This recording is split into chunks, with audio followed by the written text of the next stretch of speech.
नमस्ते जी। मैं सुमित और आज आप बात करूँगा 17 जनवरी जो पेपर अपना सीपीएलओ का सोनीपत के अंदर हुआ था उसके अंदर 57 सेंटर बताए जा रहे हैं। भाई सुनने में आया है कि सभी जगह 57 सेंटर थे और 57 सेंटर में लगभग एक सेंटर में 400 से 450 बच्चों ने पेपर दिया था। तो अंदाजा है कि 25 से 30 हज़ार कैंडिडेट ने ही पेपर दिया था सीपीएलओ का एग्जाम। और सीपीएलओ के एग्जाम का बता रहे हैं कि फर्स्ट एग्जाम क्लियर होने के बाद आपको 500 रुपये रिटर्न कर दिए जाएंगे, जो फीस थी 1000 रुपये। पहले भाई इसमें बहुत सारे फॉर्म भरे गए थे, लाखों फॉर्म भरे गए। तो हरियाणा में जो इसकी मतलब क्रीड वालों ने जो इसके जो एग्जाम करवा रही हैं उनको लफड़ा कुछ भी समझ में नहीं आया कि इतने कैंडिडेट हो गए और पोस्ट सारी 7500, ना कोई सरकारी नौकरी है। कई बंदे सोच रहे होंगे कि सरकारी नौकरी है तो पहला उनका वहम निकाल दूं। हरियाणा के अंदर कई बार बता दिया मैं कि सिर्फ दो ही डिपार्टमेंट, एक एचएसएससी एक एचपीएससी, यही दो डिपार्टमेंट ऐसे हैं जो गवर्नमेंट जॉब कंडक्ट करवा रहे हैं, मतलब जो पेपर ले हुए हैं। और कोई भी ऐसा वो कोई डिपार्टमेंट जो हरियाणा के अंदर गवर्नमेंट जॉब करवाती हो। ये जो रीड पंचायत लोकल ऑपरेटर के एग्जाम हुए हैं, ये सिर्फ कोई गवर्नमेंट जॉब नहीं है, ये एक प्राइवेट जॉब की तरह मान लो कि ठेका बेस वाला सिस्टम हो गया। इसके अंदर कौशल के अंदर भी नहीं निकाली इन्होंने और एक सरकारी भी नहीं दी, अर्ध सरकारी समझ लो इसे। आप डेसी रेट भी समझ सकते हो, कैसे भी समझ सकते हो कि इसमें 15,000 रुपये तक की सैलरी होनी है। काम है ई मित्र वाला, सीएससी वाला, कि फैमिली आईडी ठीक करनी होगी। जो भी मतलब योजनाएं होगी हरियाणा के अंदर वो क्रीड पंचायत लोकल ऑपरेटर के बंदे करेंगे और कोई इसमें नहीं होना। और टोटल अंदाजा जैसे मैं बता रहा था कि 1000 रुपये फॉर्म के लिए थे इन्होंने, 1000 रुपये फॉर्म के लिए थे। इसमें से 500 रुपये रिटर्न कर देंगे एग्जाम फर्स्ट हो जाएगा। तो इनका कहना है मेरे हिसाब से तो एग्जाम होनी नहीं चाहिए। देखो इतनी बड़ी पोस्ट है होनी, और ये तो दो एग्जाम ले रहे हैं। पता नहीं यूपीएससी का एग्जाम हो गया इन्हों को, तो प्री मेंस वाला चक्कर हो गया। तो जिसका भी प्री क्लियर हो जाएगा एक सीपीएल होगा तो उसमें आपको 500 रुपये रिटर्न कर दिए जाएंगे। और सेकंड एग्जाम का इन्हें कुछ नहीं पता क्या सिस्टम होना है, क्या करवाना है इन्होंने, कुछ भी कौन पता इनको कि मतलब कब लेंगे। उसमें ना कोई सिलेबस दे रखा, ना कोई डेट डाल रखी, इन्हें कुछ भी कौन बता रखा कि बंदा ने के कुछ होना है, कब होना है। लगभग अंदाजा है कि मार्च से पहले, मार्च में लग जानी है आचार संहिता, तो फरवरी में होना है सबका एग्जाम। और फरवरी में सेकंड वीक या थर्ड वीक तक एग्जाम होगा। इस 31 से पहले सीपीएलओ का रिजल्ट दे देना चाहिए इनको। और रिजल्ट दे देंगे तो उसमें से कम 7500 पंचायत होनी है हरियाणा के अंदर टोटल। वो बताऊं तो वैसे गांव है अपने 6200 कुछ गांव हैं और पंचायतें गांव से ज़्यादा है। मतलब किसी कोई बड़े गांव है तो वहाँ पे पंचायत दो दो भी है, तो इसलिए वहाँ पे दो दो सीपीएलओ की जरूरत पड़ेगी। तो 7500 सीपीएलओ हो जाएंगे। सीपीएलओ मतलब 7500 लोकल ऑपरेटर की जरूरत पड़ेगी हरियाणा गवर्नमेंट को। तो उसके लिए क्या सिस्टम कर रखा है इन्होंने कि एक एग्जाम ले लिया अब, और दूसरा एग्जाम ये अभी इनका कोई मन से ही नहीं है कब कराएं कब नहीं, कोई मतलब न्यूज़ नहीं है इनकी तरफ से। तो और यूट्यूब में वैसे ही मतलब लफड़ेबाजी बहुत खिंडा रखी है भाई, मतलब ये होना है वो होना है। तो सीधी बात बताऊंगा आपने, आज डायरेक्ट हर एक का क्वेश्चन का रिप्लाई मैं ही दूँ, मैं ही क्वेश्चन करूंगा, मैं ही रिप्लाई दूंगा। जैसे पहले बताऊं तो कोई कभी कोई 30 या 35 वालों का हो जाएगा तो कौन ही हो भाई, सीधी बताऊं 30 35 40 वालों का एग्जाम क्लियर होना मुश्किल है। फेज 1 तो चाहे हो जाए थारा, फेज 2 होना मुश्किल है। फेज 2 में बताऊं क्यों कर, क्योंकि जो पढ़ने ये बालक है पेपर के हिसाब होने लग रहे, तो जो बालक पढ़ने लग रहे वही लागेंगे। तो आपका कंपटीशन बड़ा ही खत्म हो गया। एक तो जो आप 30 35 की एज के जो भी बंदे पेपर देने गए थे उनका कंपटीशन कर दिया बच्चों ने, क्योंकि एग्जाम आया था पेपर के हिसाब से, सिलेबस के हिसाब से, और जो उन्होंने सिलेबस दिया था उसके हिसाब से काफ़ी बच्चे पढ़ रखे थे। अब मेरे खुद के बताऊं तो मेरे 70 कम एक नंबर है, मतलब 69 नंबर है, 69 नंबर है मेरी। और 69 नंबर में मेरा फर्स्ट फेज हो जाना चाहिए। मेरा कैटेगरी है बीसी ए। ये कई लोग कहे कि मतलब उसमें तो कैटेगरी भरी नहीं थी, फॉर्म भरे थे तो भाई फॉर्म नहीं भरे, कुकर भरे थे हम, याद है। तो फॉर्म भरे थे आप फैमिली आईडी थे, और फैमिली आईडी का लिंक हुआ है, सब कुछ डाटा हुआ फैमिली आईडी में, तो उसके हिसाब से अपनी वे सारी डिटेल उनके पास है। तो उन्होंने ना सोचो कि कैटेगरी के हिसाब से मतलब कट ऑफ ना निकलेगी, कैटेगरी के हिसाब से ही कट ऑफ निकलेगी। ऐसा कोई एग्जाम नहीं हुआ जिसमें कैटेगरी के हिसाब से ना निकले। हाँ, और दूसरा बात यह भाई कि एग्जाम अब हो लिया अपना, अब फर्स्ट एग्जाम हो लिया। सेकंड एग्जाम कब, सेकंड एग्जाम होगा तो फरवरी में ही होगा, क्योंकि मार्च में तो आचार संहिता है, फिर उसका बहुत लंबा प्रोसीजर हो जाएगा इसका।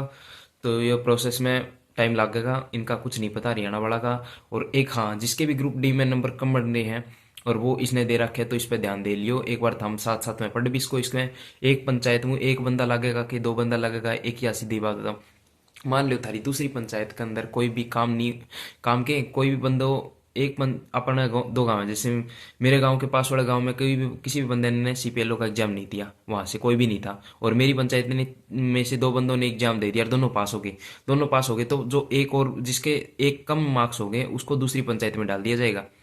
चाहे उसने भरा मतलब मेरे गांव से हो, पर उसके नंबर कम हो गए तो उसने दूसरी पंचायत दे दी जाओगी आसपास वाली।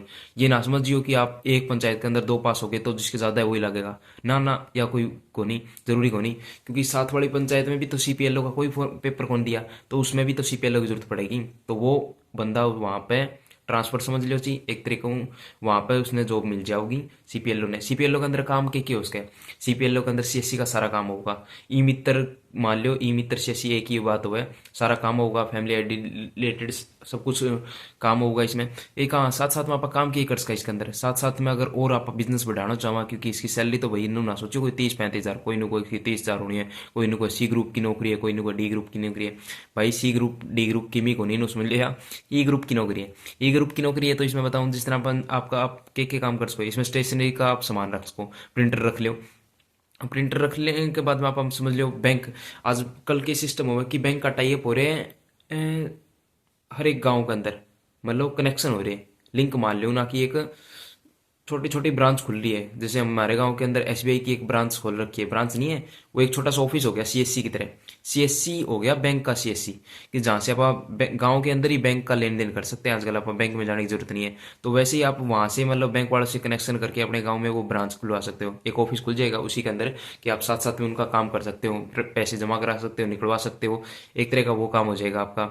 और महिलाओं के लिए भी बहुत सुविधा है, जो पढ़ी लिखी कुछ महिलाएं हैं वो साथ साथ रोजगार मिल जाएगा, घर की में बच्चों को संभाल सकती है, घर का काम कर सकती है, साथ साथ में सीपीएल वाला काम। ये नहीं है कि मतलब सारा दिन वर्क का लोड रहेगा, इतना कोई काम को नहीं होगा इसमें, बहुत नॉर्मल काम होगा जो पंचायत के हिसाब होगा। हाँ, सैलरी बताऊं तो भाई सैलरी की बात ही किसी ने नहीं पता कुछ भी, नोटिस आया था फार्म भरने का और उस नोटिस में कुछ को नहीं आया, कोई नहीं, कोई 35 हज़ार, कोई 30 हज़ार, कुछ भी को नहीं।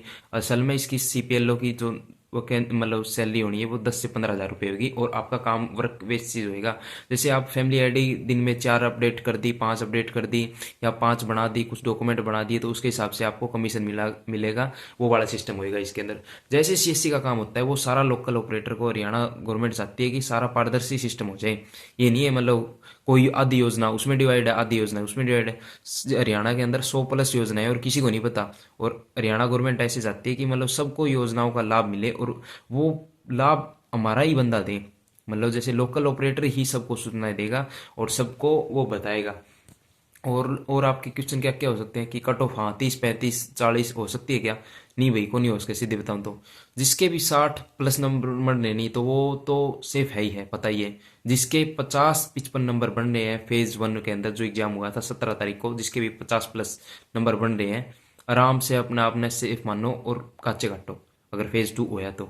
और अगर फेज 2 भी ना होया, नहीं सीपीएलओ के अंदर के बेरा यो एक ही एग्जाम में काम चला दे, तो जिसके 60-55+ नंबर बनने नहीं वे खाचे काटो, सीधी बात है।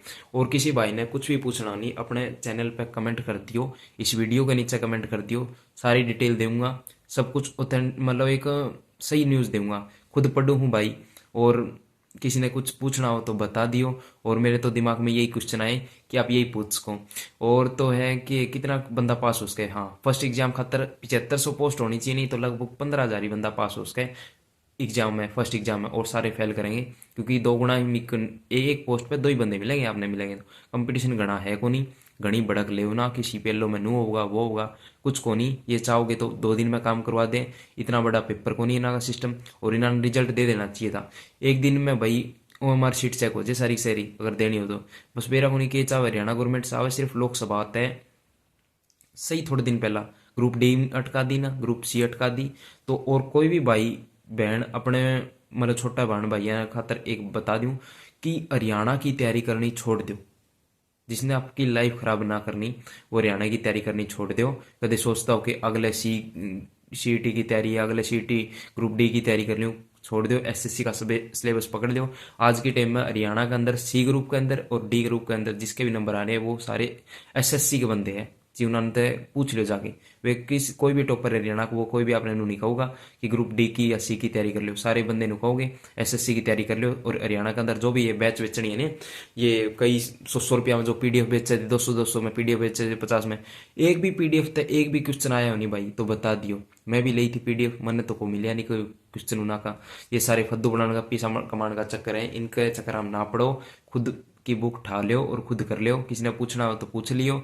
और ठीक है भाई, रखो, धन्यवाद।